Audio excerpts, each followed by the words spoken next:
Hello student, स्वागत है आपका ट्रिकीपुर के यूट्यूब प्लेटफॉर्म पर। हम लोग बात कर रहे हैं वास्तविक संख्याओं की। वास्तविक संख्याओं का ये लेक्चर नंबर 2 है। पिछले लेक्चर में हम लोगों ने बात की थी वास्तविक संख्याओं के परिचय एवं उसमें जो 1.2 प्रश्नावली थी उसके सभी एग्जाम्पलों को हम लोगों ने देख लिया था। अब हम लोग बात करेंगे इस अध्याय की प्रश्नावली 1.2 में आने वाले सभी क्वेश्चनों की। तो क्रम से हम लोग इन सभी क्वेश्चनों को सॉल्व करेंगे, तो आप लोग आखिरी तक वीडियो में बने रहें। अगर आप मेरे चैनल पर नए हैं तो चैनल को सब्सक्राइब करें, वीडियो को लाइक करें और अपने दोस्तों के साथ शेयर जरूर करें। चलिए आइए वीडियो को शुरू करते हैं। जैसा कि पहले सवाल में बोला जा रहा है कि निम्नलिखित संख्याओं को अभाज्य गुणनखंडों के गुणनफल के रूप में व्यक्त कीजिए। यानी कि आपको पहले सवाल में जो सवाल दिया गया है उसमें आपको 5 क्वेश्चंस दिए गए हैं। पहला क्वेश्चन है कुछ इस प्रकार से 140, दूसरा क्वेश्चन दिया गया है, ये तो आपको फर्स्ट है। दूसरा क्वेश्चन दिया गया है 156,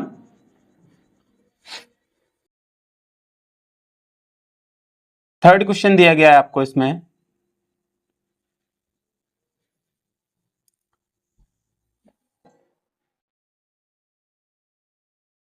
3825। ये 3 क्वेश्चन है, 2 क्वेश्चन और हैं वो आगे देख लेंगे हम लोग। देखिए क्या करना है, इनके अभाज्य गुणनखंड करके उनके गुणनफल के रूप में हमें लोग क्या करना है, व्यक्त करना है हम लोगों को। तो चलिए अभाज्य गुणनखंड करते हैं। मैंने आपको पिछले लेक्चर में बताया था कि अभाज्य संख्याएं क्या होती हैं और भाज्य संख्याएं क्या होती हैं। तो पिछले लेक्चर के अकॉर्डिंग हम लोग एक रिवाइज कर लेते हैं कि अभाज्य संख्या क्या है। अभाज्य संख्याएं वे संख्याएं जिनके केवल 2 फैक्टर होते हैं। एक तो स्वयं होगा वे संख्याएं, दूसरे शब्दों में ये भी कह सकते हैं कि वे संख्याएं जो खुद से डिवाइड होती हैं, यानी कि जिनमें सिर्फ खुद का भाग जाता है और किसी अन्य संख्या का भाग नहीं जाता है, वे संख्याएं अभाज्य संख्याएं कहलाती हैं। और भाज्य संख्याओं में मैंने बताया था कि वे संख्याएं जिनके 2 से अधिक फैक्टर हो, या कह सकते हो 2 से अधिक गुणनखंड हो, वे संख्याएं भाज्य संख्याएं कहलाती हैं। तो अभाज्य संख्याओं का मतलब हो गया वे संख्याएं हैं जो अभाज्य गुणनखंडों का मतलब हो गया अभाज्य संख्याओं से ही डिफाइन करना, या कह सकते हो अभाज्य संख्याओं से ही काटना है इनको। तो अभाज्य संख्या सबसे छोटी जो अभाज्य संख्या होती है वो आपकी 2 होती है, उसके बाद 3 होती है, उसके बाद 5 होती है, उसके बाद 7 होती है, उसके बाद आपकी 11 होती है। इसी क्रम में हम लोग चलते रहते हैं, ठीक है। तो ये सारी की सारी कैसी होती हैं, अभाज्य संख्याएं हैं। और इसमें सिर्फ केवल और केवल एक ऐसी संख्या है जो सम भी है और अभाज्य भी है। तो वो कौन सी होती है, पहले नंबर पे जो है वो 2 एक ऐसी संख्या है जो सम भी है उसके साथ साथ अभाज्य भी है। तो आपको बहुविकल्पी प्रश्न में पूछ सकता है कि वह कौन सी संख्या है जो सम अभाज्य संख्या है। ऑप्शंस आपको दिए गए होंगे, उस 4 ऑप्शंस में से आपको चुन के आंसर देना होगा। चलिए सबसे पहले हम लोग क्या करते हैं, इसके 140 के फैक्टर कर लेते हैं, गुणनखंड कर लेते हैं। सबसे पहले देखिए 2 से डिवाइड होगा, 2 से डिवाइड करोगे 2 सत्ते 14, 0 का 0 जैसे तैसा रख दोगे। फिर 2 से डिवाइड करोगे 2 तिया 6, 1 बचेगा, 0 उतारोगे 10 हो जाएगा, 2 पंचे 10। फिर अब ये 3 से डिवाइड होगा नहीं, 3 एकम 3 बचा क्या, 5 बचा। 3 से डिवाइड नहीं होगा तो उसके अगली वाली संख्या से डिवाइड करोगे, यानी 5 से डिवाइड करोगे। 5 से डिवाइड करोगे कितने बार, 7 बार। फिर 7 से डिवाइड कर दोगे, 7 खुद एक अभाज्य संख्या होती है, 7 से डिवाइड करोगे 1। हमें तब तक डिवाइड करना है जब तक कि मुझे अंत में 1 प्राप्त ना हो जाए, यानी 1 प्राप्त ना हो जाए। तो 140 के जो अभाज्य गुणनखंड बने वो कितने निकल के आगे, 2 कितने बार आया, 2 बार आया, 2 की पावर 2 मल्टीप्लाई 5 और मल्टीप्लाई 7, ये हो गए। इसी प्रकार आपको सेकंड वाले के अभाज्य गुणनखंड करने हैं। देखिए सेकंड वाले के अभाज्य गुणनखंड क्या होंगे, फिर इसको भी 2 से डिवाइड करोगे,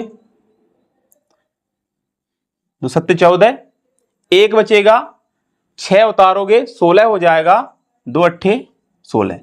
फिर 2 से डिवाइड करोगे, 2 तिया 6, 1 बचेगा, 8 उतारोगे 18 हो जाएगा, 2 ने 18। फिर अब ये 2 से डिवाइड तो होगा नहीं, तो अगली संख्या उसकी कौन सी संख्या होती है? 3। 3 से डिवाइड करोगे, 3 से एक बार और 3 से ये गया 3 बार। ठीक है। 13, 13 किसी संख्या से डिवाइड नहीं होगा क्योंकि स्वयं ये एक अभाज्य संख्या है, तो ये 13 से ही डिवाइड होगा, तो आ गया 1। यानी कि 156 के जो अभाज्य गुणनखंड बने वो कितने बने? 2 आया 2 बार, उसके साथ 3 आया और 13 आया। इसी प्रकार अगली संख्या को देख लो। अगली संख्या दे रखी है 3825। 3825 के फैक्टर करने हैं। देखिए 3825 के फैक्टर क्या होंगे, इसको हम लोग देखिए अंत में लास्ट का अंक क्या दिया है? 5 दिया गया है, तो 5 दो अभाज्य संख्याओं के साथ आता है, या तो 3 से डिवाइड होगा या 5 से डिवाइड होगा। तो देखिए 3 से क्या डिवाइड होती है?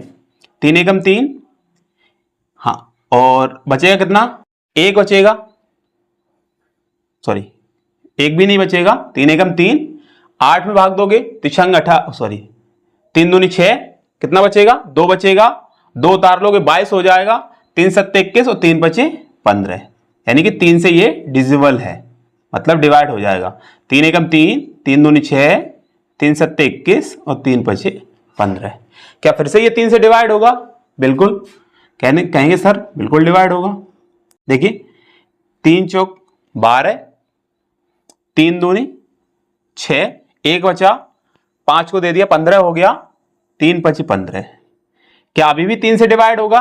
एक बार और चेक कर लेते हैं। देखिए 3 से डिवाइड करते हैं, 3 एकम 3, ठीक है, 1 बचेगा, 12 हो गया, 3 चौक 12, 5 बचा, 5 3 से डिवाइड नहीं होता है तो 5 से डिवाइड करोगे। 5 से देखो 4 में भाग तो जाएगा नहीं, तो 42 में भाग दोगे, 5 अट्ठे 40, 2 बचा, 5 उतार दोगे 25 हो जाएगा और 5 25। फिर 5 से डिवाइड कर दो, 5 एकम 5, बचा कितना? 3, 35 हो गया, 5 सत्ते 35, और फिर 17 से डिवाइड कर दो तो आ गया 1। यानी कि 3825 के अभाज्य गुणनखंडों में मुझे क्या क्या मिला? 3 मिला 2 बार, 5 मिला 2 बार, उसके साथ साथ मिला मेरे को कितना? 17। इसी प्रकार हम लोग इसके जो अन्य 2 पार्ट दिए गए हैं उनके भी गुणनखंड करके इसी प्रकार लिख सकते हैं। अभाज्य गुणनखंड करने और अभाज्य गुणनखंड करके क्या करना है? लिख देना है। बस इतना ही सॉल्व करना है इन सवालों को। तो पहले में आपको 5 पार्ट दिए गए हैं, मैं आपको उसके 2 पार्ट जो बचे हुए हैं वो आपको होमवर्क के लिए देता हूं, आप लोग होमवर्क में सॉल्व करेंगे। ठीक है, अगर आपको नहीं आएगा तो मैं आपको अगले लेक्चर में उनको सॉल्व करवाऊंगा। ठीक है, अब हम लोग पढ़ते हैं इसी प्रकार। अब हम लोग क्या करते हैं? अगले सवाल यानी कि दूसरे सवाल की ओर बढ़ते हैं। दूसरे सवाल में देखिए क्या बोला जा रहा है।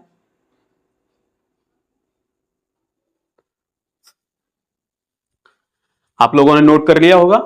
चलिए हम लोग पढ़ते हैं दूसरे सवाल की ओर। दूसरे सवाल में क्या कह रहा है?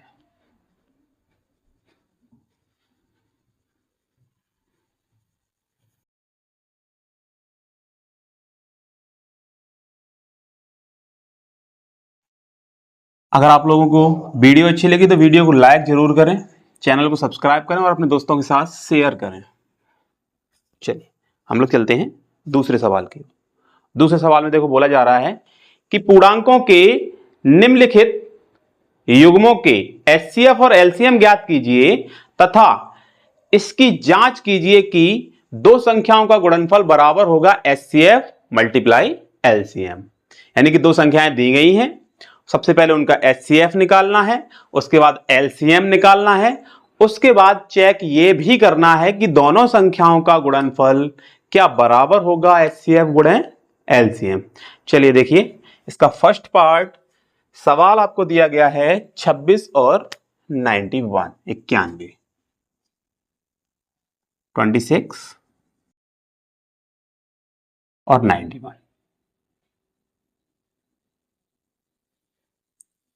अब एचसीएफ और एलसीएम निकालने के लिए क्या करोगे? अभाज्य गुणनखंड करोगे, क्योंकि ये पूरी प्रश्नावली में ही बोला गया है कि अभाज्य संख्या अभाज्य गुणनखंडों से HCF और LCM ज्ञात करना। मैंने आपको पिछले लेक्चर में बताया था कि कौन सी प्रश्नावली में क्या आपसे पूछ रखा है। तो पहली प्रश्नावली में आपसे पूछ रखा था यूक्लिड विभाजन एल्गोरिथम, दूसरी में पूछ रखा था अभाज्य गुणनखंड से HCF और LCM ज्ञात करना।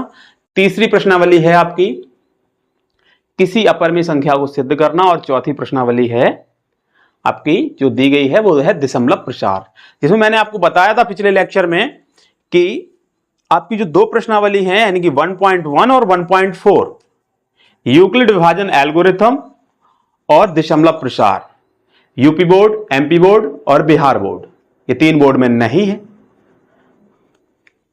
ठीक है, आपका राजस्थान बोर्ड हो गया, झारखंड बोर्ड हो गया, इनमें दे रखी है।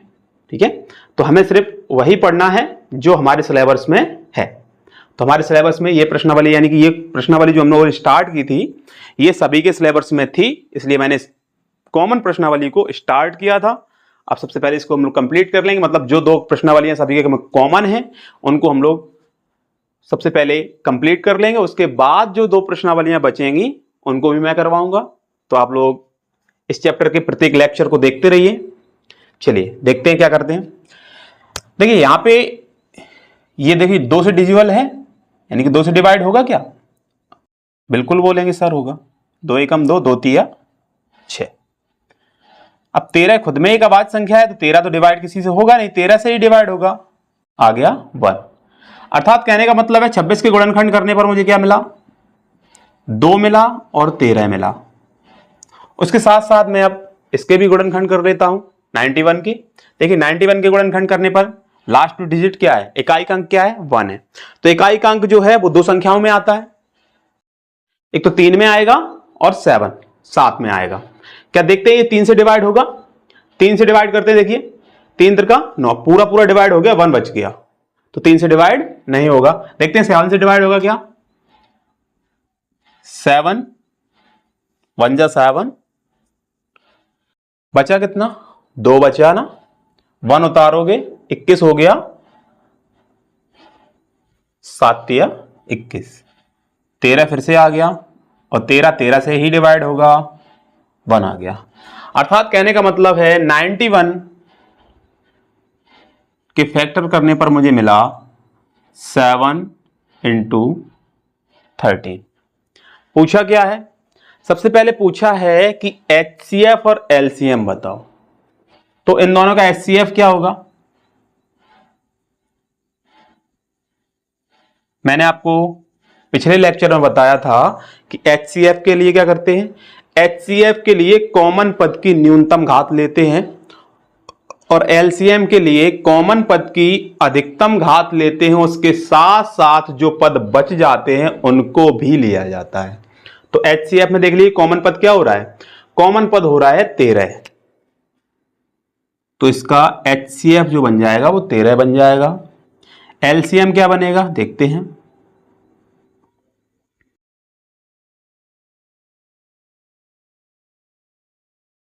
LCM में क्या क्या आएगा? 13 तो आएगा ही आएगा, उसके साथ साथ 2 भी आएगा और 7 भी आएगा, तो 2 को भी लेना है, 7 को भी लेना है, उसके साथ साथ 13 को भी लेना है। इन सब का मल्टीप्लाई कर लेना है, क्या बनेगा देखते हैं। 13 सत्ते 91, 91 का मल्टीप्लाई 2 में करोगे तो 91 दूनी होता है आपका 182।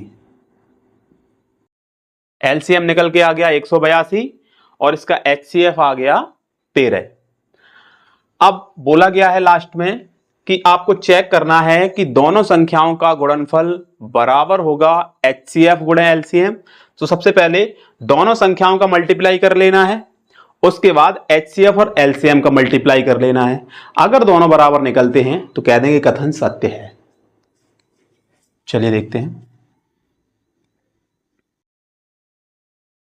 तब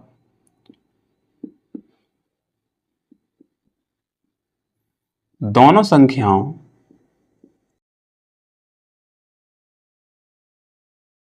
का गुणनफल, दोनों संख्याओं का गुणनफल निकालना है, यानी कि 26 × 91। दोनों का मल्टीप्लाई कर लेंगे। चलिए देखते हैं कितना बनता है। 26 का मल्टीप्लाई करो 1 के साथ तो 26 ही आएगा। 6 हासिल हो गया 2। 26 का 9 के साथ मल्टीप्लाई करो, कितना आएगा? 234 आएगा। और 234 में 2 जोड़ दोगे कितना हो जाएगा? 236 हो जाएगा। तो दोनों संख्याओं का गुणा करने पर हमें मिला 2366। उसके बाद अब क्या कर लेना है? अब मुझे एचसीएफ और एलसीएम का भी मल्टीप्लाई कर लेना है। नीचे लिखना है क्या है?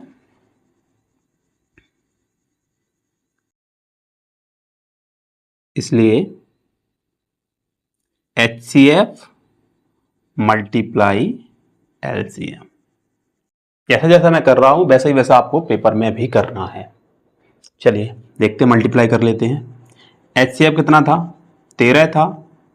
मल्टीप्लाई एलसीएम कितना निकला था? 182 निकला था। दोनों का मल्टीप्लाई कर लेंगे। 13 से मल्टीप्लाई करो, 13 दूनी 26 का 6 हासिल कितना हो गया? 2 हो गया। 13 अट्ठे 104, 104 में 2 जोड़ोगे कितना हो गया? 106, 106 का 6 हासिल कितना हो गया? 10 हो गया। 13 एकम 13, 13 और 10 कितना हो गया? 23 हो गया। अर्थात कहने का मतलब है जो क्वेश्चन में बोला गया है कि दोनों संख्याओं का गुणनफल बराबर होगा एचसीएफ गुणे एलसीएम। तो देखिए गौर से, यहां पे बिल्कुल सेम निकला है। दोनों संख्याओं का गुणनफल भी 2366 निकला था और एचसीएफ और एलसीएम का गुणनफल भी 2366 ही निकला है। तो नीचे लिख सकते हैं हम लोग, अतः दोनों संख्याओं का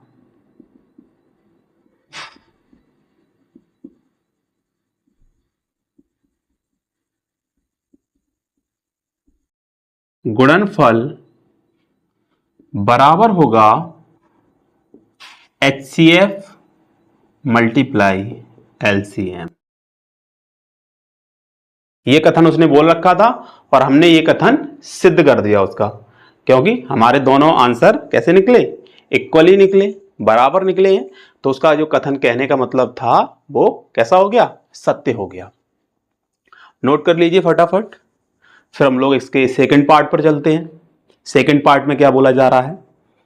सेकंड पार्ट में बोला जा रहा है कि 510 और 92, 510 और 92 का सबसे पहले हम लोग को एचसीएफ निकालना है, उसके बाद एलसीएम निकालना है, उसके बाद चेक करना है कि क्या दोनों संख्याओं का गुणनफल बराबर होगा एचसीएफ मल्टीप्लाई एलसीएम।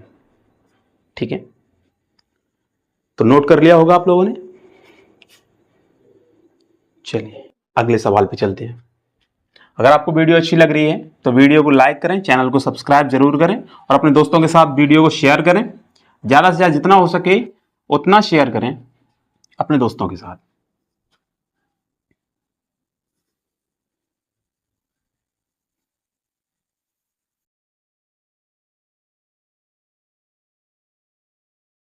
चलिए इसका देखिए सेकंड पार्ट देखते हैं।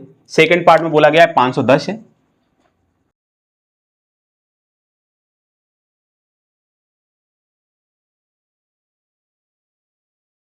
उसके साथ साथ 92 92,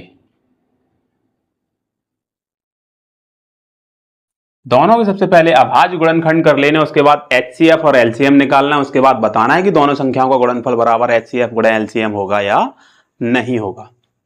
चलिए देखिए, अंत में क्या है? शून्य है, मतलब दो संख्याओं से कट सकता है।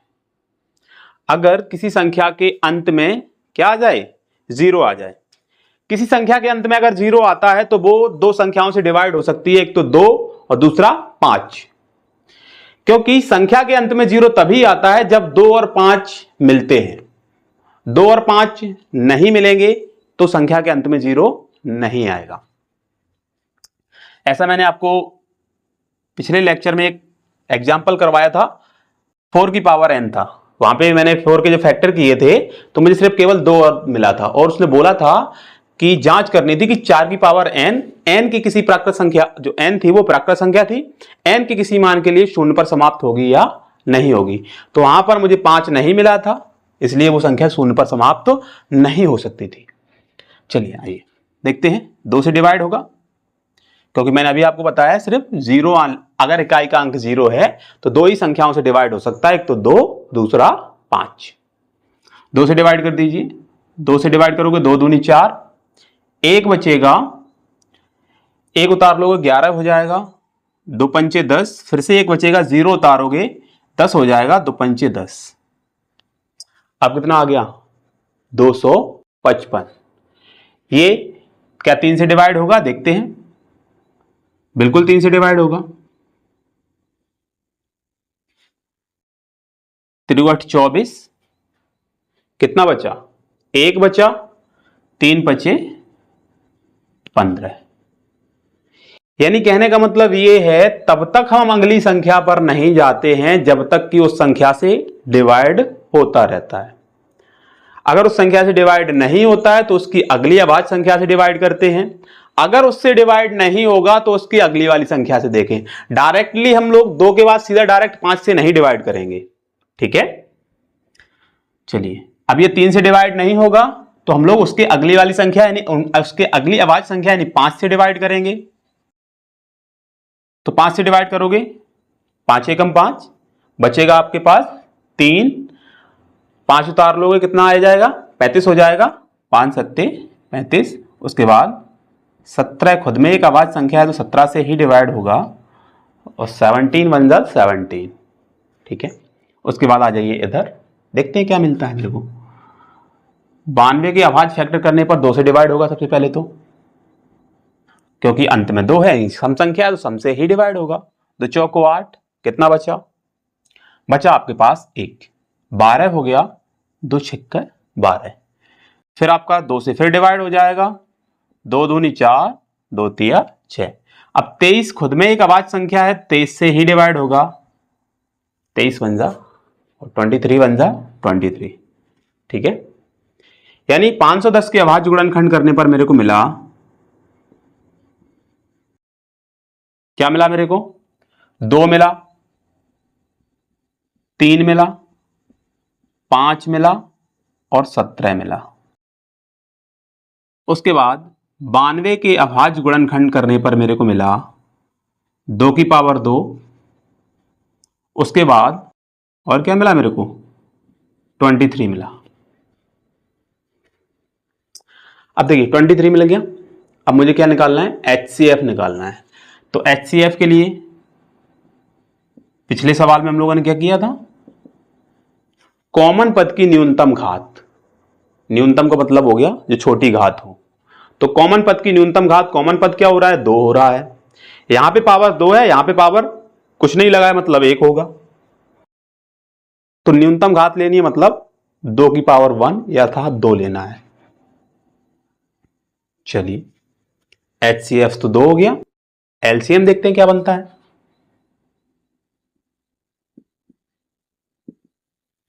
देखिए LCM में क्या करोगे?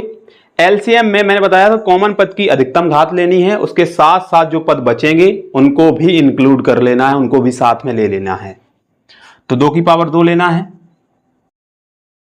3 लेना है, 5 लेना है, 17 लेना है और 23 लेना है, सभी को ले लेना है। चलिए गुणा कर लेते हैं हम लोग, देखिए क्या बनता है। 2 की पावर 2 का मतलब हो गया 4, 4 तिया 12 और 12 पंचे 60। 60 गुणे 17 कितना होगा? चलिए बताइए। 60 का मल्टीप्लाई किसके साथ करना है? 17 के साथ करना है। तो 17 छिक्का कितना होता है? 102। अगर इकाई का अंक 0 है तो उसके साथ मल्टीप्लाई मत करो, सीधा का सीधा कर दो। 17 छिक्का 102 और 1 0 लगा दो। यानी कि 17 और 60 का मल्टीप्लाई करने पर कितना होगा? 1020 होगा, और 1020 में 23 का मल्टीप्लाई और कर देना है। 0, 23 दूनी 46 का 6, हासिल हो गया 4, सॉरी 0 आगे लगा हुआ है तो 46 का पूरा 46 रखोगे और 23 एकम 23 हो जाएगा। यानी कि कितना आ गया? 23,460।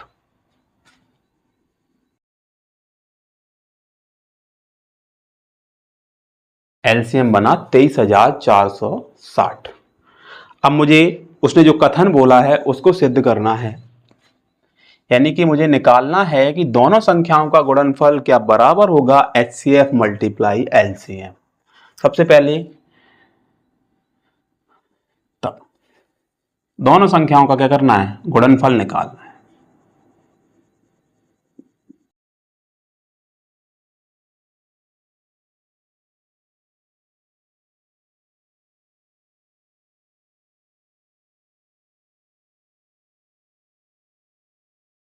चलिए देखिए, दोनों संख्याओं का गुणनफल क्या बनेगा, दोनों संख्याओं का गुणनफल बनेगा, यानी कि दोनों संख्याएं मेरे पास क्या क्या है, मेरे पास दोनों संख्याएं हैं 510 और 92। 510 और 92 का गुणा करना है मेरे को। चलिए कर लीजिए। 92 का तो पढ़ा किसी को नहीं आता है, मुझे भी नहीं आता है। चलिए गुणा कर लेते हैं। 2 से करोगे ये आएगा, 9 से कर दो 0, 9 और 45।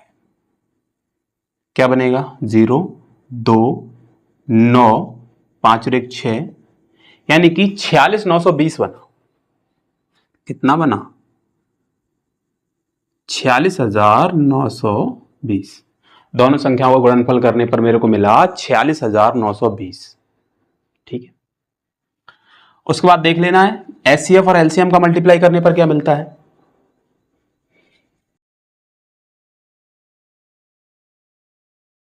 पुनः HCF मल्टीप्लाई LCM।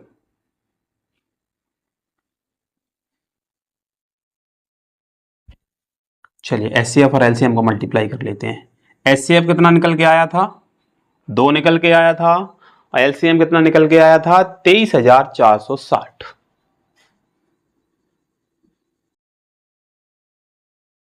दोनों का मल्टीप्लाई करना है। चलिए देखते हैं क्या मिलता है। 0, 2 छिक्का 12 का 2 हासिल 1 हुआ, 2 चौको 8 और 1 9, 2 तिया 6 और 2 दूनी 4, यानी कि दोनों संख्याओं का गुणनफल भी आया 46,920 और HCF और LCM का मल्टीप्लाई भी आया 46,920। दोनों इक्वली हैं, तो नीचे हम लोग लिख सकते हैं अतः, या हम कह सकते हैं कि दोनों संख्याओं का गुणनफल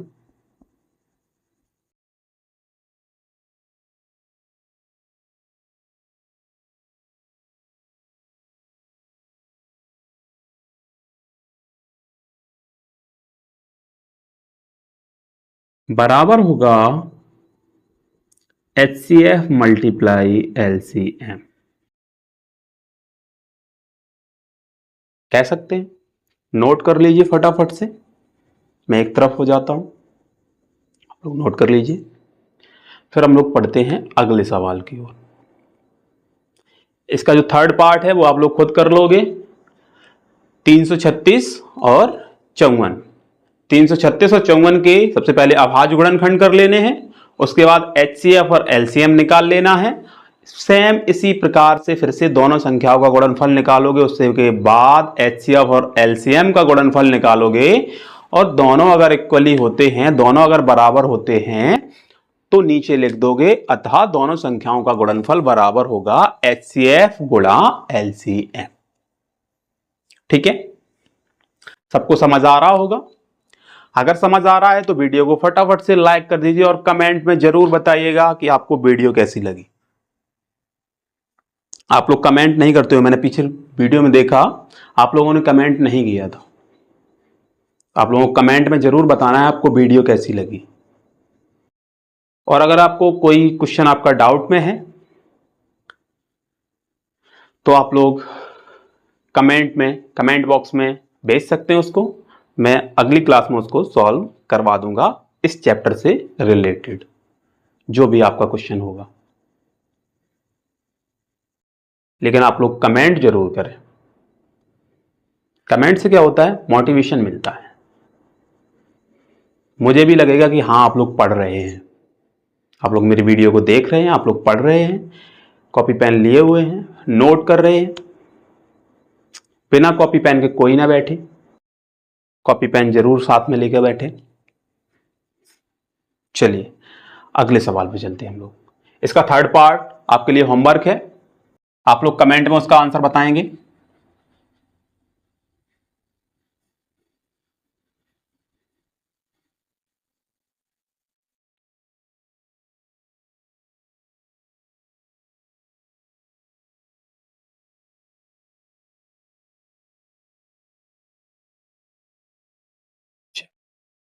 सवाल नंबर तीसरा बोला गया है, अभाज्य गुणनखंड विधि द्वारा निम्नलिखित पूर्णांकों के HCF और LCM ज्ञात कीजिए। अभी तक हम लोगों ने क्या किया, अभी तक हम लोगों ने सिर्फ दो पूर्णांकों को लिया, दो पूर्णांकों के HCF और LCM ज्ञात किए, और किस प्रकार, अभाज्य गुणनखंड विधि से। लेकिन अब की बार क्या हुआ, अब की बार इस सवाल में तीन पूर्णांक दे दिए गए। तो जिस प्रकार हम लोगों ने दो पूर्णांकों के अभाज्य गुणनखंड करके HCF और LCM ज्ञात किया है, उसी प्रकार तीन पूर्णांकों के भी अभाज्य गुणनखंड करके HCF और LCM ज्ञात करना है हमें। चलिए तो पहला सवाल यानी कि थर्ड सवाल का आपको फर्स्ट पार्ट दिया गया है 12, 15 और 21।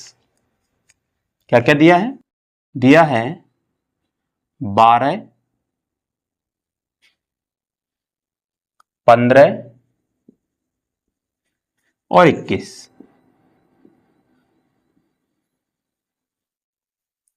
चलिए गुणनखंड कर लेते हैं। 2 से डिवाइड होगा 6 बार, फिर 2 से डिवाइड होगा 3 बार, और फिर 3 से डिवाइड होगा 1। इसको देख लेते हैं। लास्ट का डिजिट 5 है, दो संख्याओं के साथ आता है, या तो 3 में आएगा या 5 में आएगा। चलिए देखते हैं। 3 से डिवाइड हो जाएगा 5 बार, और 5 से डिवाइड हो जाएगा 1। उसी प्रकार लास्ट का डिजिट क्या है, 1 है। हमें क्या करना है, इकाई अंक देखना है, और पता लग जाता है कि ये संख्या कौन सी संख्या से डिवाइड होगी। तो लास्ट का अंक 1 है, तो दो संख्याओं में आता है 1, या तो 3 में आएगा या 7 में आएगा। दो ऐसी अभाज्य संख्याएं हैं जिनका कह सकते हो मल्टीप्लाई करने पर इकाई का अंक 1 मिलता है, या इकाई का अंक 1 है, कितनी भी बड़ी संख्या हो, या तो वो 3 से डिवाइड होगी या 7 से डिवाइड होगी। चलिए 3 से देखिए, 3 7 जा 21, 7 से 7 1 जा 7, यानी अर्थात तीनों संख्याओं के गुणनखंड करने पर मुझे मिला 12 के फैक्टर किए तो मुझे मिला 2 की पावर 2 मल्टीप्लाई में 3। 15 के फैक्टर करने पर मुझे मिला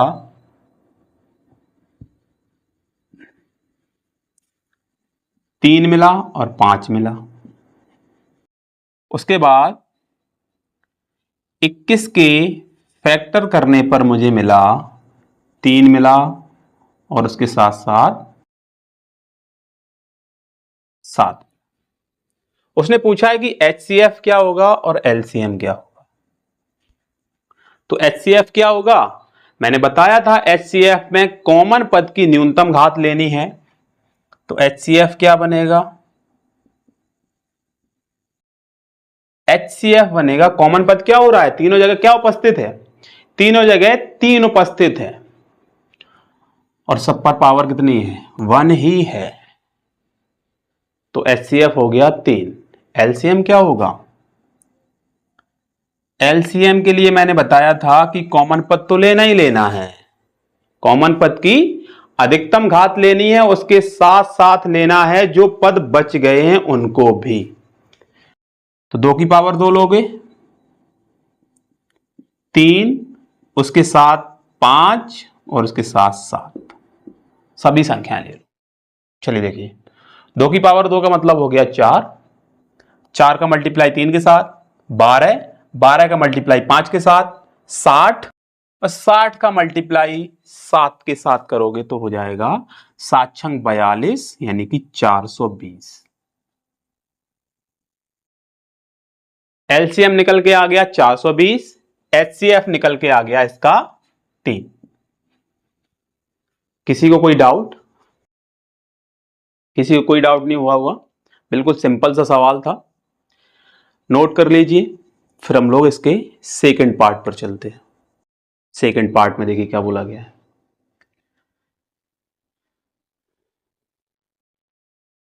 फटाफट से नोट करिए।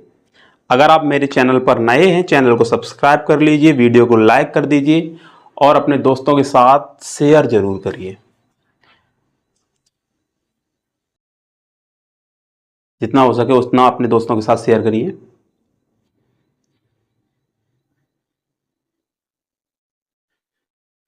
इस चैनल पे आपको इसी तरीके से, बिल्कुल सिंपल तरीके से सभी चैप्टर करवाए जाएंगे।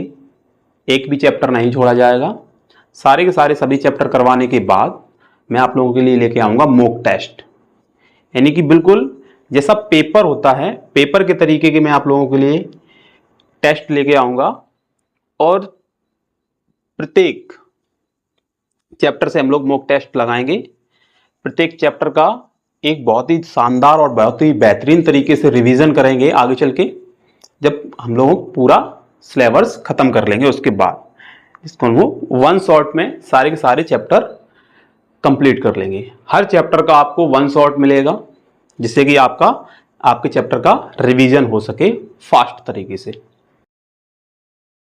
उसके बाद हम लोग प्रत्येक चैप्टर से जितने भी संभावित क्वेश्चन बन सकते हैं, जितने भी परीक्षाओं में पूछे गए होंगे आपकी 2018 से लेके 2024 तक जितने भी क्वेश्चंस हैं, मैं वो सारे के सारे करवाऊंगा आपको आगे चल के, जब हमारा सिलेबस कंप्लीट हो जाएगा। चलिए, इसका देखिए सेकंड पार्ट क्या बोला गया है। सेकंड पार्ट में बोला गया है कि 17,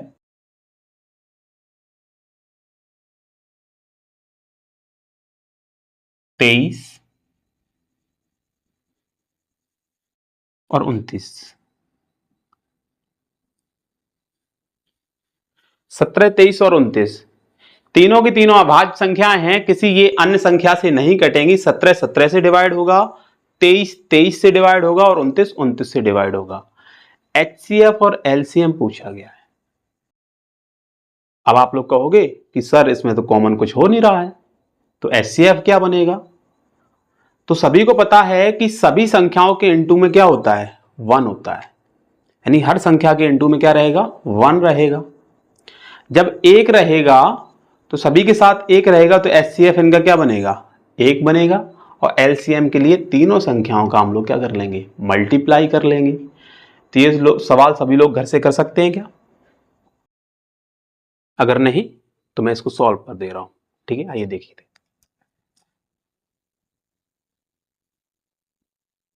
17 से डिवाइड हो जाएगा 1, ये 23 से डिवाइड होगा 1, ये 29 से डिवाइड होगा 1।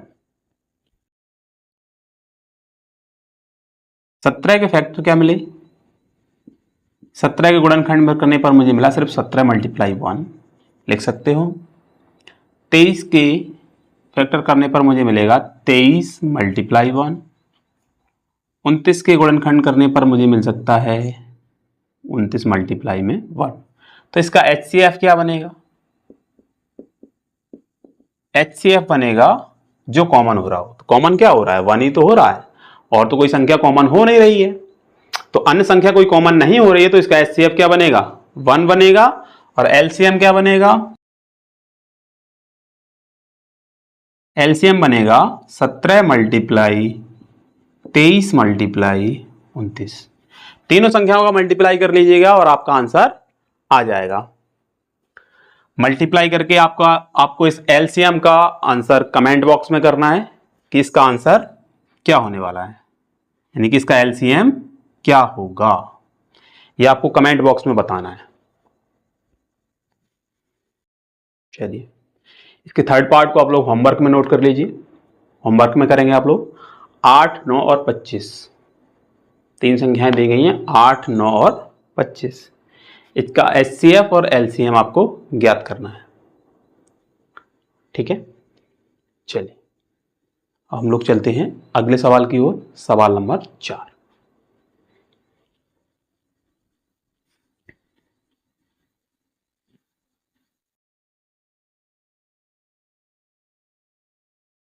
सवाल नंबर 4 में बोला जा रहा है कि HCF 306 और 657 इक्वल 9 दिया है, यानी कि 306 और 657 का HCF 9 दिया गया है। LCM आपको ज्ञात करना है। इसके लिए मैंने आपको एक फॉर्मूला बताया था कि अगर दो संख्याओं का HCF दिया गया हो और LCM ज्ञात करना हो तो उसके लिए एक सिंपल सा फॉर्मूला होता है कि दोनों संख्याओं का गुणनफल बराबर होगा HCF मल्टीप्लाई LCM। या इसको मैंने मैथमेटिकल फॉर्म में भी बताया था पिछली क्लास में, तो पिछले लेक्चर में, कि A क्रॉस B या कह सकते हो A मल्टीप्लाई B बराबर होगा HCF गुणा LCM। तो उसी फॉर्मूले के आधार पर हम लोग इसको सॉल्व कर लेंगे। देखिए क्या दिया गया है, आपको दिया गया है HCF ऑफ 306 और 657 इक्वल दिया गया है 9। इतना तो दे ही रखा है। LCM पूछ रखा है,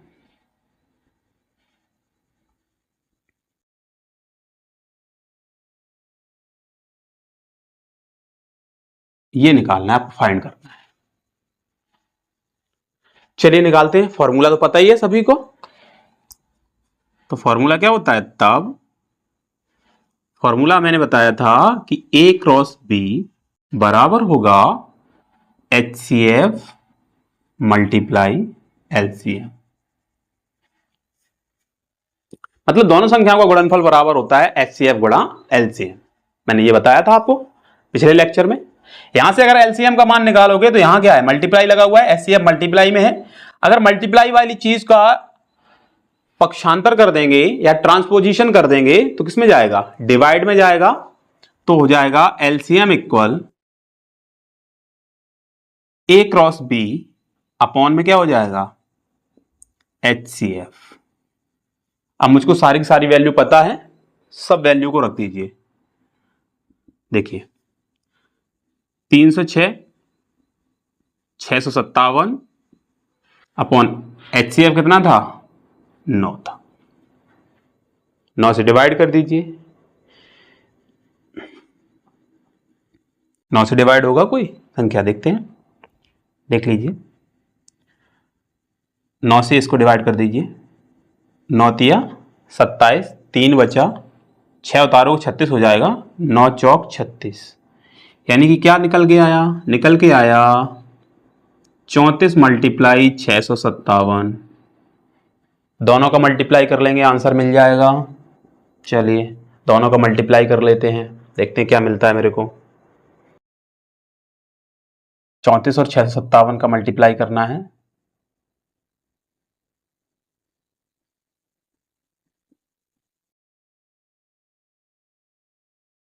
4 28 का 8, हाथ से कैरी हो गया 2, 4 पंचे 20 और 2 22, हासिल फिर से 2, 4 छंग 24, 24 और 2 26, 3 से 3 सत्ते 21, कैरी हुआ 2, 3 पचे 15, 2 17, कैरी हुआ 1, 3 छंग 18 और 1 19, 8, 2 और 1 3, 7 6 13 का 3, हासिल 1, 9 2 11 और 1 12, 1 और 1 2। तो आंसर आ गया आपका 22,338। ये इस सवाल का हो जाएगा आंसर, यानी कि एलसीएम निकल के आ गया 22,338। फटाफट से नोट कर लीजिए, मैं एक साइड हो जाता हूं, आप लोग नोट कर लीजिए। अगर आप लोगों को वीडियो अच्छी लग रही है तो वीडियो को लाइक करें, चैनल को सब्सक्राइब कर लें, अपने दोस्तों के साथ शेयर जरूर कर दें वीडियो को। अपने सभी दोस्तों को बताएं।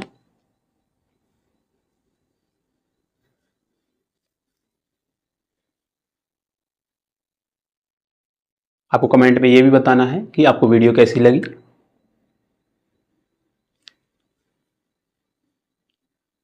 और जिन सवालों के मैंने आपको कमेंट बॉक्स में आंसर करने के लिए बोला गया है उन सवालों के आप लोग कमेंट बॉक्स में आंसर जरूर करेंगे।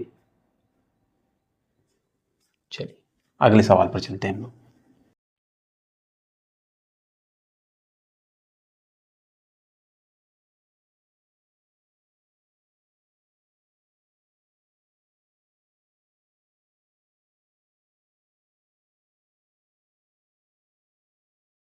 देखिए अगला सवाल में बोला जा रहा है कि जांच कीजिए कि क्या किसी प्राकृत संख्या n के लिए संख्या 6 की पावर n अंक शून्य पर समाप्त हो सकती है या नहीं। इस तरीके का सवाल हम लोगों ने पिछली क्लास में किया हुआ है। बस क्या हुआ है, यहां पे संख्या चेंज कर दी गई है। वहां संख्या थी 4 की पावर n और यहां संख्या है 6 की पावर n। सेम प्रोसेस है। सबसे पहले क्या करोगे, जो संख्या दी गई है उसके अभाज्य गुणनखंड करने हैं। 6 की पावर कितना दिया गया है, n दिया गया है। 6 के अभाज्य गुणनखंड में क्या मिलेगा मेरे को, 2 मिलेगा और 3 मिलेगा। होल पावर क्या रहेगा, n रहेगा। अलग अलग पावर कर दो, 2 की पावर n मल्टीप्लाई 3 की पावर n। मैंने आपको थोड़ी देर पहले बताया था कि संख्या शून्य पर समाप्त तब हो सकती है जब उस संख्या में 2 और 5 दोनों उपस्थित हों। क्या इस संख्या में 2 और 5 दोनों उपस्थित हैं? बोलेंगे सर नहीं है, इसमें केवल और केवल 2 उपस्थित है, 5 उपस्थित नहीं है। यदि 5 उपस्थित नहीं है तो यह संख्या किसी भी n के किसी भी मान के लिए, कह सकते हो किसी भी प्राकृत संख्या के लिए 6 की पावर n शून्य पर समाप्त नहीं हो सकती। यह बात आप लोग लिख के रख लो, ठीक है। तो यहां पे हम लोग लिखेंगे अतः 6 की पावर n के अभाज्य गुणनखंडों में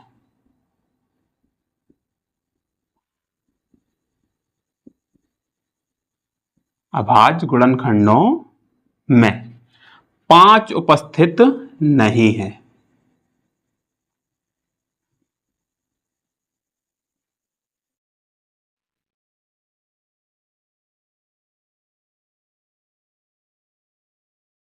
पांच के उपस्थित न होने के कारण यह संख्या जो है वो शून्य पर समाप्त नहीं हो सकती।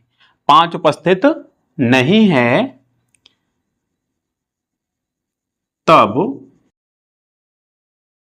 संख्या 6 की पावर n शून्य पर समाप्त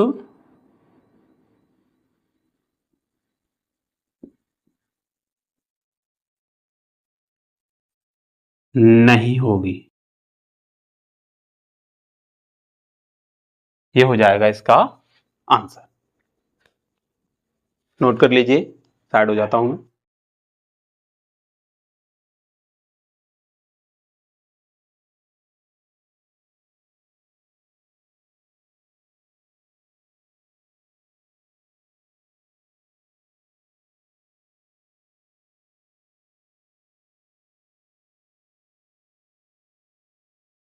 चलिए अगले सवाल पे चलिए।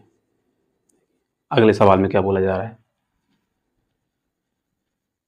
हम लोग पहुंच गए हैं सवाल नंबर 6। सवाल नंबर 6, ऐसा भी हम लोग एक एग्जाम्पल कर चुके हैं। बोला जा रहा है व्याख्या कीजिए कि 7 गुणा 11 गुणा 13 प्लस 13 और 7 गुणा 6 गुणा 5 गुणा 4 गुणा 3 गुणा 1 प्लस 5 भाज्य संख्या क्यों है। इस तरीके का एग्जाम्पल हम लोग पिछले लेक्चर में कर चुके हैं, बस उसी प्रकार से इनको भी करना है। चलिए हम लोग इसका एक पार्ट कर लेते हैं, एक पार्ट आप लोगों के लिए होमवर्क रहेगा। चलिए देखिए, 7 मल्टीप्लाई 11 मल्टीप्लाई 13 प्लस 13, ये संख्या दे रखी है। सबसे पहले तो हमें इसमें देखना है कि संख्या कॉमन कौन सी हो रही है। तो यहां पे देखना है संख्या कॉमन कौन सी हो रही है, 13 यहां भी है 13 यहां भी है, मतलब 13 संख्या ऐसी है जो कॉमन हो रही है। 13 कॉमन ले लिया, क्या बचेगा 7 मल्टीप्लाई 11 और प्लस 1। कॉमन का मतलब होता है भाग देना, तो 13 का भाग लगाओगे 13 यहां से डिवाइड हो जाएगा, खत्म हो जाएगा 13, और 13 का भाग जब 13 में लगाओगे तो 1 आएगा। कॉमन का मतलब ही होता है कि भाग दिया जाए। जो चीज हम कॉमन लेते हैं उसका उन संख्याओं में क्या करते हैं, भाग देते हैं। चलिए 7 और 11 का मल्टीप्लाई करोगे कितना हो जाएगा, 77, अर्थात 13 कोष्टक में हो जाएगा 77 प्लस 1, 77 और 1 78 हो गया। मतलब 13 मल्टीप्लाई 78, 13 का मल्टीप्लाई कर दो, क्या मिलेगा, मिलेगा मेरे को 13 अट्ठे 104, सॉरी 13 अट्ठे 104, 104 का हो गया 4, हासिल कितना हो गया 10, 13 सत्ते 91, 91 में 10 जोड़ोगे कितना हो जाएगा 101 हो जाएगा। यानी संख्या निकल के आ गई 1014। संख्या के लिए कितनी मिल गई हमको 1014, और 1014 के अगर हम लोग गुणनखंड करेंगे तो कितने मिलेंगे, 2 से अधिक मिलेंगे।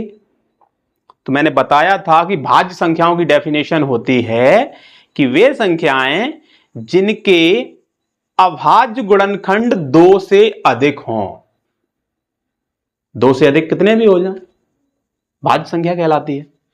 तो यहां लिखेंगे अतः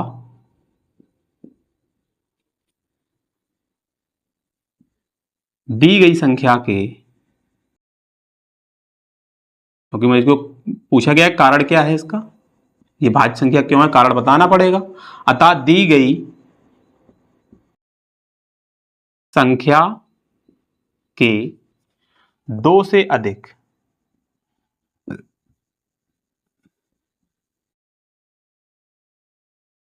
गुणनखंड है,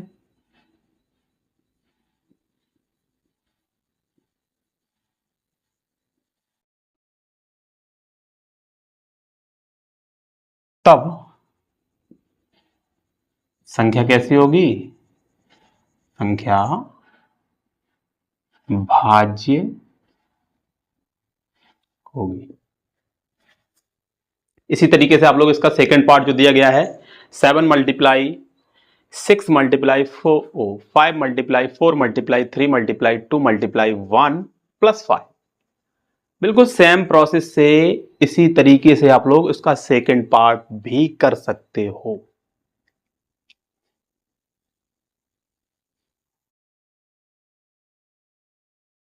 चलिए हम लोग बढ़ते हैं सवाल नंबर 7। सवाल नंबर 7 में देखिए क्या बोला जा रहा है।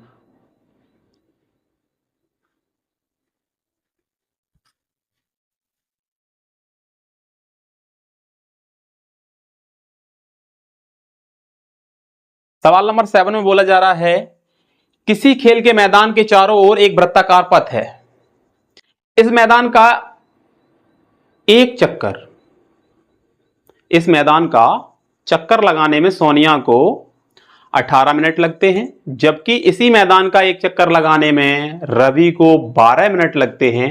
मान लीजिए वे दोनों एक ही स्थान और एक ही समय पर चलना प्रारंभ करें, तो कितने समय बाद वह पुनः उसी स्थान पर मिलेंगे। मतलब जिस स्थान से स्टार्ट किया हुआ है, एक चक्कर पूरा लगाने के बाद वो लोग उसी स्थान पर फिर पुनः वापस आएंगे, तो हमें बताना है कि उन दोनों को समय कितना लगेगा। तो चलिए देखते हैं। सोनिया को दिया गया है हमें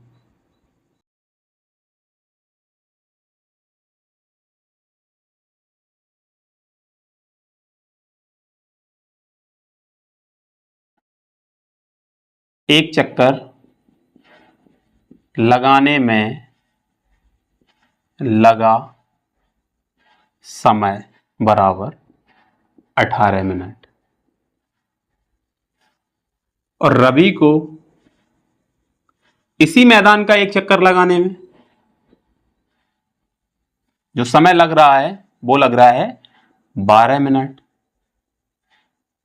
अर्थात आप लोग देख सकते हो सोनिया को 18 मिनट लग रहे हैं, मतलब वो थोड़ा क्या कर रही है, धीमा दौड़ रही है, और रवि को 12 मिनट लग रहे हैं, मतलब वो थोड़ा तीव्र दौड़ रहा है। अगर इस तरीके का सवाल आपको दिया जाएगा तो आपको कुछ नहीं करना है, दोनों समयों का क्या कर लेना है, एलसीएम निकाल लेना है। तो हमें 18 और 12 का एलसीएम निकाल लेना है, वही मेरा आंसर होगा। तो क्या करना है, तब निकाल लेना है दोनों का एलसीएम।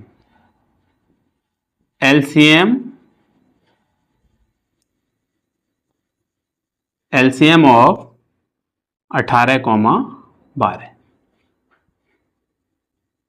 ये फाइंड कर लेना है। सबसे पहले क्या करोगे, 18 के फैक्टर करोगे,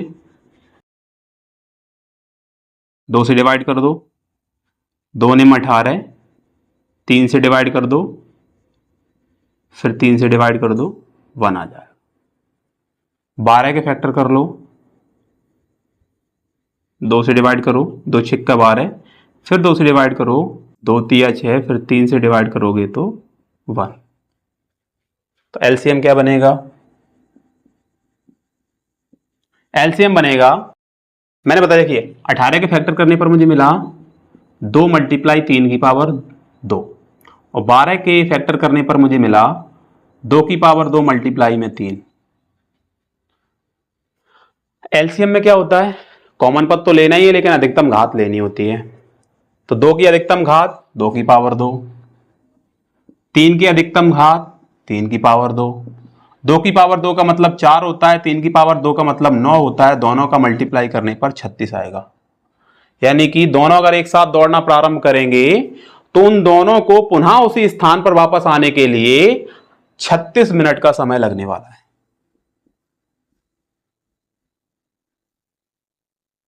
कितने मिनट का समय लगेगा, 36 मिनट का समय लगेगा। नोट कर लीजिए, फिर हम लोग अगले सवाल की ओर बढ़ते हैं।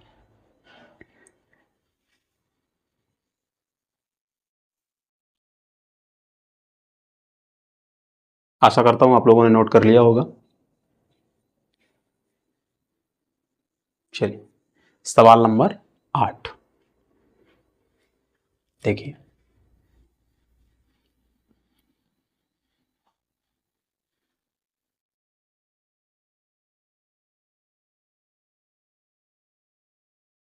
सवाल नंबर 8 में बोला जा रहा है, यदि HCF 225 और 60 बराबर 225 मल्टीप्लाई 5 माइनस का 10x, तो x का मान ज्ञात कीजिए।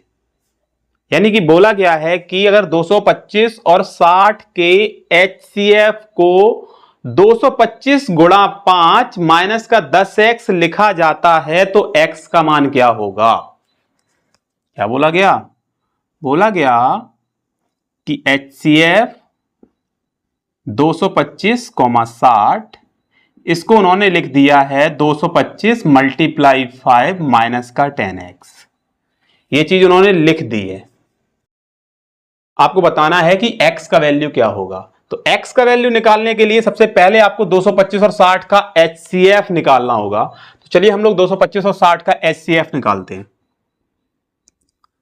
225 के अभाज्य गुणनखंड करेंगे, देखिए 2 से डिवाइड होगा नहीं, क्योंकि अंत में कितना है, 5 है। तो 5, 3 और 5 के अभाज्य संख्याओं के, दो संख्याओं के मध्य मिलता है, तो 3 से डिवाइड करोगे, 3 सत्ते 21, 1 बचेगा, 3 पचे 15, फिर 3 से डिवाइड कर दोगे, 3 दूनी 6, 3 पचे 15, फिर 5 से डिवाइड करोगे, 5 5 जा 25 और 5 बन जा 5। अर्थात 225 के गुणनखंड करने पर मुझे मिला 3 की पावर 2 मल्टीप्लाई में 5 की पावर 2। इसी प्रकार 60 के भी गुणनखंड कर लेने हैं। 2 से डिवाइड करोगे, 2 तिया 6, फिर 2 से डिवाइड करोगे 15, फिर 3 से डिवाइड करोगे 5, और फिर 5 से डिवाइड करोगे तो 1। अर्थात 60 के गुणनखंड करने पर मुझे मिलेगा 2 की पावर 2 मिलेगा। तो इसको हम लोग पीछे लिख लेते हैं, 3 को 3 के सामने रख देते हैं, 5 को 5 के सामने, और 2 की पावर 2। ये मेरे को मिला HCF फाइंड करना है। तो HCF क्या बनेगा इसका? HCF बनेगा, देखिए यहां पे मैंने बताया था कि कॉमन पद हो, कॉमन पद की न्यूनतम घात लेनी है, तो कॉमन पद की न्यूनतम घात यहां 3 की पावर 2 है, यहां 3 की पावर 1 मानेंगे। जहां पावर नहीं दे रखी होती है वहां पावर 1 मानी जाती है। 3 की पावर 1 मल्टीप्लाई 5 की पावर 1, दोनों का मल्टीप्लाई कर लो, कितना हो जाएगा? 15। यानी कि इन दोनों का HCF जो निकल के आया वो 15 निकल के आया। तब प्रश्नानुसार चलना है, HCF की जगह पे HCF लिखना है। प्रश्न में दिया गया है HCF 225,60 बराबर है 225 मल्टीप्लाई 5 माइनस का 10x। तो क्या करोगे? HCF की जगह पे HCF निकाल लिया हम लोगों ने, 15 निकल के आया, बराबर 225 और 5 का मल्टीप्लाई कर लो, कितना आएगा? देखिए 5 25 का 5 हासिल 2, 5 दूनी 10 और 2 12 का 2 हासिल 1, 5 दूनी 10 और 1 11 माइनस का 10x। 10x को इधर लेके आओ, 15 को उधर लेके जाओ, 10x इक्वल क्या हो जाएगा? 1125 माइनस का 15। 10x इक्वल हो जाएगा, घटाने पर कितना मिलेगा? 1110 मिल जाएगा। तो x का वैल्यू क्या रहेगा? 1110 बटे में 10। 0 से 0 कैंसिल हो गया, कितना बचा? सिर्फ 111। यानी कि x का वैल्यू कितना होगा? 111 होगा। तब दोनों साइड आपस में कैसा हो जाएगा? इक्वल हो जाएगा। नोट कर लीजिए। फिर हम लोग सवाल नंबर 9, प्रश्नावली का अंतिम सवाल।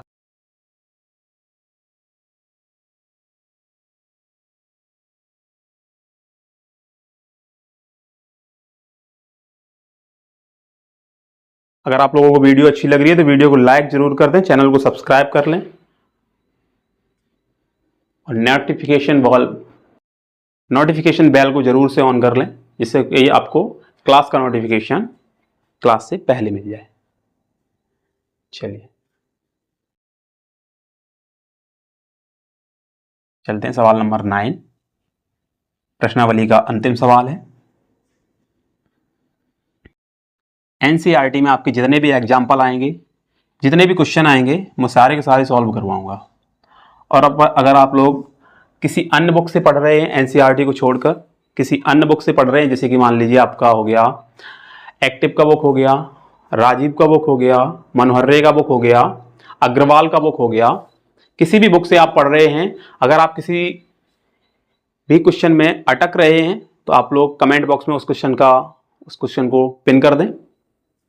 मैं उस क्वेश्चन का सॉल्यूशन आपको अगले वीडियो में प्रोवाइड करा दूंगा। चलिए, आपका 9 सवाल बोला गया है कि 18 और 117 के HCF को 18m - 117 के रूप में दर्शाया गया है। m का मान ज्ञात कीजिए, साथ ही 18 और 117 का LCM ज्ञात कीजिए।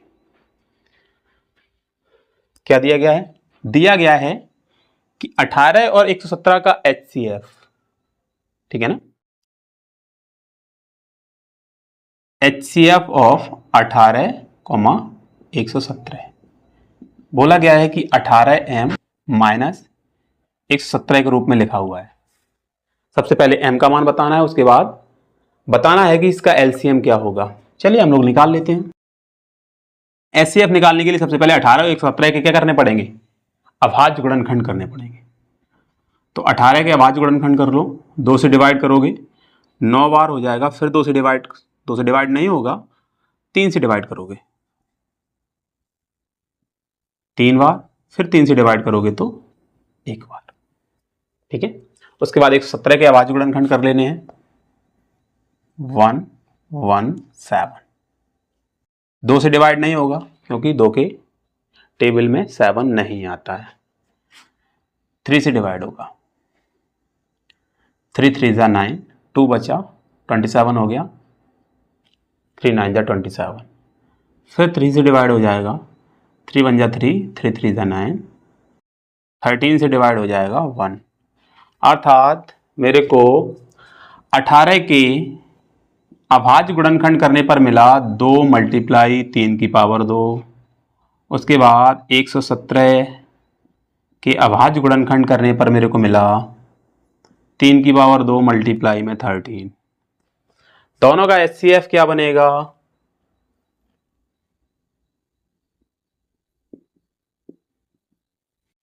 HCF बनेगा, देखिए यहां पे 3 की पावर 2 क्या हो रहा है, कॉमन हो रहा है, तो 3 की पावर 2 हो रहा है, तो मतलब 3 की पावर 2 ही इसका HCF बनेगा।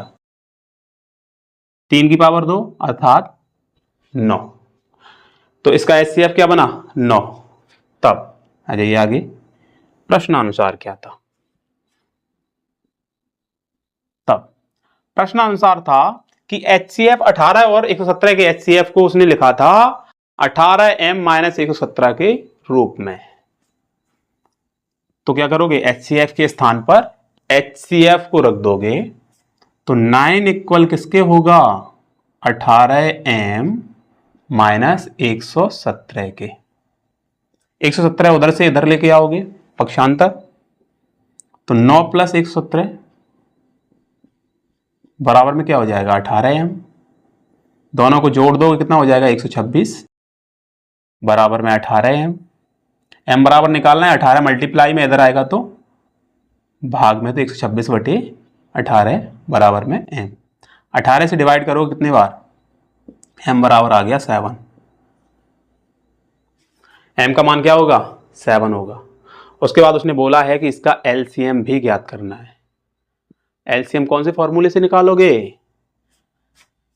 मैंने आपको फॉर्मूला बताया था LCM निकालने के लिए। पुनः LCM निकालने के लिए फॉर्मूला क्या होता है? दो संख्याओं का गुणनफल बराबर HCF गुणे LCM। A क्रॉस B बराबर HCF मल्टीप्लाई LCM। ठीक है,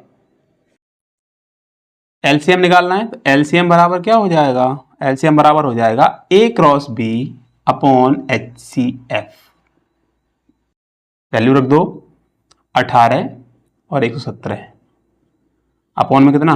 9, 9 2 जा 18, दो का मल्टीप्लाई कर दो, दो का मल्टीप्लाई करोगे तो 2 3 4 आएगा। इसका जो LCM बनेगा वो 2 3 4 बनेगा।